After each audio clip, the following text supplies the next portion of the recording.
बिस्मिल्लाहिर्रहमानिर्रहीम, अस्सलाम वालेकुम। Welcome to my YouTube channel maths with Afsha. Students, हम कर रहे थे एक्सरसाइज 7.2। एक्सरसाइज 7.2 के क्वेश्चन नंबर 1 से 4 तक की वीडियो मैं अपने चैनल पे अपलोड कर चुकी हूँ। आज की वीडियो में क्वेश्चन नंबर 5 करेंगे। क्वेश्चन नंबर 5 को आपने अच्छे तरीके से समझना है ताकि आपके लिए सोल्यूशन करना ईजी हो जाए। क्वेश्चन नंबर 5 में आपको कहा जा रहा है look at the triangle ABC। आपने इस ट्राइंगल ABC को अच्छे तरीके से देखना है, ठीक है। और उसमें ये जो 4 चीजें आपसे पूछी गई हैं उसके मुताबिक आपने इनके आंसर्स देने हैं। फर्स्ट पार्ट में आपसे क्या पूछा गया, find the coordinates of mid point D and E। अब आप देखेंगे ये जो D मिड पॉइंट है, ठीक है, ये किसका मिड पॉइंट है, A और B का, ठीक है। और जो E है मिड पॉइंट वो किसका है, A और C का, ठीक है। आपने क्या करना है, ये जो मिड पॉइंट है इनके कोऑर्डिनेट्स को फाइंड करना है, ठीक है। पहले पार्ट में आपने ये करना है। सेकंड पार्ट में आपको कहा गया है फाइंड द डिस्टेंस। अब आपने यहाँ पे डिस्टेंस फाइंड करना है D से E तक का, यानी ये D से E तक का, ठीक है, ये डिस्टेंस। फिर B से C तक का, ये B से C तक का ये डिस्टेंस फाइंड करना है। इजी है, आप फार्मूला लगा के फाइंड कर सकते हैं। इसके बाद थर्ड पार्ट में कहा गया find half of distance BC। जो BC का आप डिस्टेंस फाइंड करेंगे तो उसका हाफ आपने फिर फाइंड करना है। और फोर्थ पार्ट में आपको कहा गया compare the length of DE and BC। DE और BC की जो लेंथ है, ठीक है, ये देखें DE और ये BC की जो लेंथ है, इनको आपने क्या करना है, कंपेयर करना है और कंक्लूजन को ड्रा करना है।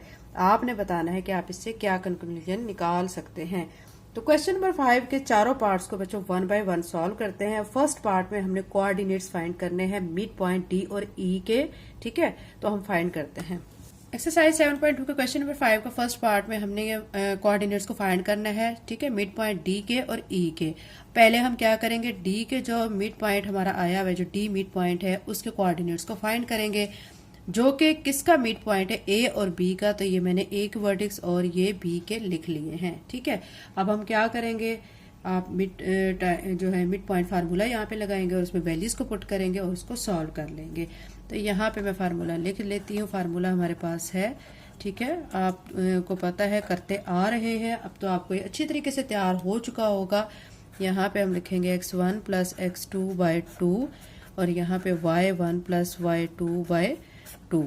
इसमें सिंपल हमने क्या करना है, वैल्यूज को पुट करना है। x1 इसको पहले की तरह हम क्या कह लेंगे, x1, इसको y1, ये x2 और ये y2, ताकि इजीली आप इसको पुट कर सकें। x1 क्या है, यहाँ पे 3 दिया गया है, 3 लिख के, x2 -4 है, नीचे 2 लिख देंगे, y1 जो है वो 7 है और y2 0 है, नीचे 2 लिख देंगे, ठीक है। यहाँ तक क्लियर हो गया। अब क्या करेंगे, इसी तरह ये m इसी तरह लिखेंगे और -4 में से जब 3 को माइनस करेंगे तो -1 आ जाएगा और यहाँ पे 7/2 आ जाएगा, ठीक है। यहाँ तक क्लियर हो गया। अब क्या करेंगे, इनको डिवाइड कर लेंगे। जब इसको डिवाइड करेंगे, ठीक है, तो क्या आ जाएगा आंसर, यहाँ से -0.5 और 7 को 2 पे डिवाइड करेंगे तो 3.5 आ जाएगा। ये हमने जो मिड पॉइंट D है ना, उसके कोऑर्डिनेट्स फाइंड कर लिए। ये x कोऑर्डिनेट है और ये y कोऑर्डिनेट है, ठीक है, ये फाइंड कर लिया है। अब हमने इसी तरह जो मिड पॉइंट E है उसके लिए भी हमने कोऑर्डिनेट्स को फाइंड करना है। क्योंकि आपको पता है कि जो मिड पॉइंट E है वो किस किस का है, A और C का, ठीक है। तो हमने A के वर्टिसेस लिख लिए हैं और C के भी लिख लिए हैं। अब इनको हम क्या करेंगे, इसको x1, इसको y1 कहेंगे, इसको x2 और इसको y2 कहेंगे। अब आपने मिड पॉइंट फार्मूला लगाना है, यहाँ पे भी प्रीवियस पार्ट की तरह, और वैल्यूज को उसके अंदर पुट कर देना है, ठीक है। तो अब यहाँ पे फार्मूला हम लगाएंगे। ये फार्मूले में m लिखेंगे, इधर आ जाएगा x1, इधर आ जाएगा plus x2 divided by 2, y1 plus y2 divided by 2। इसमें वैल्यूज को पुट करेंगे, ठीक है। x1 की वैल्यू आप देख सकते हैं 3 है, प्लस x2 की वैल्यू 4 है डिवाइडेड बाय 2, y1 की वैल्यू 7 है, y2 की क्या है 0 डिवाइडेड बाय 2, ठीक है। अब क्या करेंगे, इसमें ऐड करेंगे, 3 में 4 को 7/2 हो जाएगा, 7 में 0 को ऐड करेंगे 7/2 आ जाएगा, ठीक है। अब इसको इस पर डिवाइड करेंगे तो यहाँ से हमारे पास जो कोऑर्डिनेट्स आ जाएंगे 3.5 और 3.5, x कोऑर्डिनेट भी 3.5 और y भी 3.5 आ चुका है। तो ये हमारे मिड पॉइंट जो E है उसके 2 कोऑर्डिनेट्स आ चुके हैं, x और y कोऑर्डिनेट से। यानी फर्स्ट पार्ट में हमने सिर्फ क्या करना था, जो D और E मिड पॉइंट था उसके कोऑर्डिनेट्स को फाइंड करना था। तो ये हमने कर लिया है। अब इसका सेकंड पार्ट कर लेते हैं। सेकेंड पार्ट में बच्चों आपने क्या करना था, डिस्टेंस फाइंड करना था, ठीक है, डी से ई तक का, जो कि मैंने आपको बताया था, और फिर आपने बी से सी तक का डिस्टेंस फाइंड करना था। तो डी ई फाइंड करने के लिए आपने डी और ई के क्या लिख लेने, वर्टिसेस को लिख लेना है। तो ये मैं डी और ई के लिख चुकी हूँ। फिर हमने लगाना है डिस्टेंस फार्मूला, डी ई लिख के x2 minus x1 whole square plus y2 minus y1 whole square, और इसके ऊपर स्क्वायर रूट आ जाएगा। अब क्या करना है, प्रीवियस क्वेश्चंस की तरह इसको x1, इसको y1, इसको x2, इसको y2 कहेंगे और वैल्यूज को इसके अंदर पुट करेंगे। ठीक है, x2 क्या है 3.5, ये लिख देंगे। x1 जो है वो हमारे पास क्या है 0.5 माइनस के साथ है, चूंकि फार्मूले में भी माइनस है तो माइनस माइनस प्लस हो जाएगा, 0.5 हो जाएगा इसका होल स्क्वायर। y2 3.5 है, माइनस y1 भी 3.5 है, ठीक है, इसका होल स्क्वायर। अब 3.5 में 0.5 को ऐड करेंगे तो 4 बन जाएगा इसका स्क्वायर, और 3.5 से 3.5 को माइनस करेंगे तो 0 आ जाएगा इसका स्क्वायर। आपको पता है 0 का स्क्वायर 0 के इक्वल ही होता है, तो उसको फिर लिखने की आगे जरूरत नहीं। 4 को 4 से मल्टीप्लाई करेंगे 16 आ जाएगा स्क्वायर रूट में, और 16 को जब स्क्वायर रूट से बाहर निकालेंगे 4 आ जाएगा, इसके साथ हम यूनिट्स लिख देंगे। ठीक है, अब हमने क्या करना है, इसी तरह बी से सी तक का डिस्टेंस फाइंड करना है। तो बी से सी तक का डिस्टेंस फाइंड करने के लिए बी के जो वर्टिसेस हैं ये मैंने लिख लिए और सी के लिख लिए हैं। अब हम यहाँ पे लगाएंगे फार्मूला, ठीक है, distance formula x2 minus x1 whole square plus y2 minus y1 whole square. ठीक है, वैल्यूज को पुट करेंगे।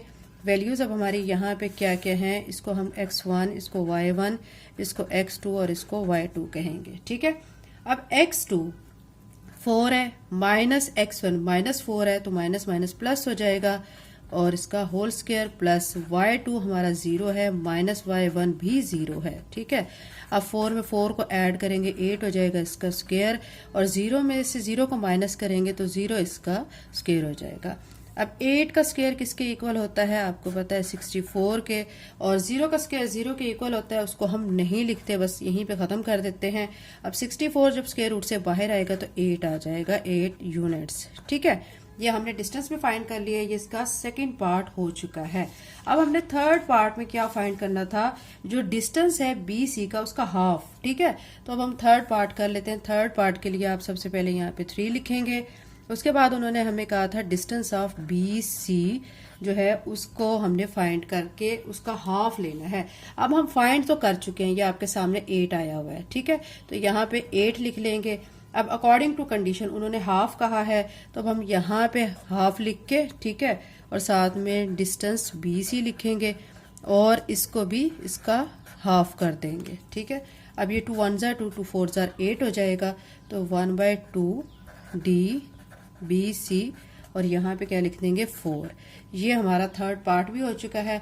अब हमने करना है 4 पार्ट। 4 पार्ट में हमें क्या कहा जा रहा है, 4 पार्ट में बच्चों हमें कहा जा रहा है कि आपने कंक्लूजन ड्रा करना है, कंपेयर करना है लेंथ को। ठीक है, यानी जो ट्रायंगल है आपके सामने, ये जैसे आपके सामने मैं शो कर देती हूँ यहाँ पे ड्रॉ करके कि ये ट्रायंगल है। ठीक है, ये और ये जो है, ठीक है, ये जो इनके डिस्टेंस थे आपने इनको कंपेयर करना है, इनकी लेंथ को, और फिर आप जो कंक्लूजन ड्रा करते हैं वो आपने फिर यहाँ पे लिखना है।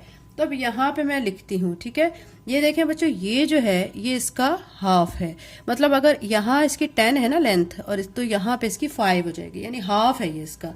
ठीक है, तो अब आप यहाँ पे कंक्लूजन ड्रा कैसे करोगे, आप अपनी तरफ से खुद लिखोगे एज वी कंपेयर। ठीक है, जैसे कि अब हमने कंपेयर किया, ठीक है, लेंथ ऑफ डी ई, ये डी था ना और ये ई था, D E and B C, ये बी सी था। ठीक है, ये रफ से मैंने बना के आपको जस्ट मैं बच्चों समझा रही हूँ, आप इसको अच्छे तरीके से भी बना सकते हैं, जरूरत भी नहीं बनाने की, ये जस्ट आपको समझाने के लिए मैंने बनाई है। अब आपने कंपेयर जब किया है तो आपको पता चला है कि जो डी ई है, ठीक है, उसको अगर आप 2 से मल्टीप्लाई करोगे, मतलब डबल करोगे, तो डी ई आ जाएगा।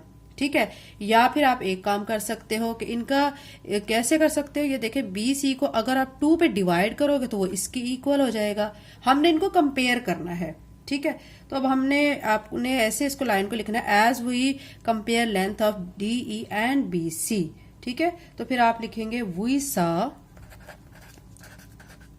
इफ वी मल्टीप्लाई ठीक है, हम किसको मल्टीप्लाई करेंगे, ये DE को, ठीक है, DE बाय 2, ठीक है, देन इट बिकम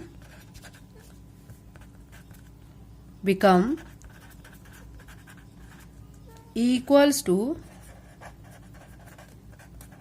BC, फिर वो क्या होगा, BC के इक्वल हो जाएगा। तो इसको लिखेंगे कैसे, अब आपने इसको ऐसे भी लिखना है, ये देखें, ये मैं आपके सामने शो कर देती हूँ, ये BC है, ये DE है, ठीक है, DE। अब इसको DE को मैं अगर 2 के साथ मल्टीप्लाई करती हूँ तो ये BC के इक्वल हो जाएगा, ठीक है। इसके अलावा और लिख दें, और करके बात करें फिर, और लिखने के बाद अब आपने कहना है कि अगर हम BC को 2 पे डिवाइड करते हैं तो वो फिर DE के इक्वल हो जाता है। अब और लिख के ना आपने बच्चों सिंपल ये लिख देना है 1/2 BC is equal to DE, ठीक है, यानी 1/2 मतलब BC को 2 पे डिवाइड किया जाए तो DE के इक्वल आ जाता है। तो यही हमने जस्ट कंक्लूजन ड्रा करके ये आपने बताना है, ठीक है। पार्ट 4 हो चुका है, इसके साथ ही हमारा क्वेश्चन ये कंप्लीट भी हो चुका है। नेक्स्ट वीडियो में इंशाल्लाह बाकी के क्वेश्चंस करेंगे। अगर आप मेरे चैनल पर नए हैं और अगर आपने चैनल को सब्सक्राइब नहीं किया तो काइंडली सब्सक्राइब करें, वीडियो को लाइक करें, बेल नोटिफिकेशन ऑन कर लें ताकि जैसे मैं वीडियो अपलोड करूं आपके पास नोटिफिकेशन आ जाए। Thank you and Allah Hafiz.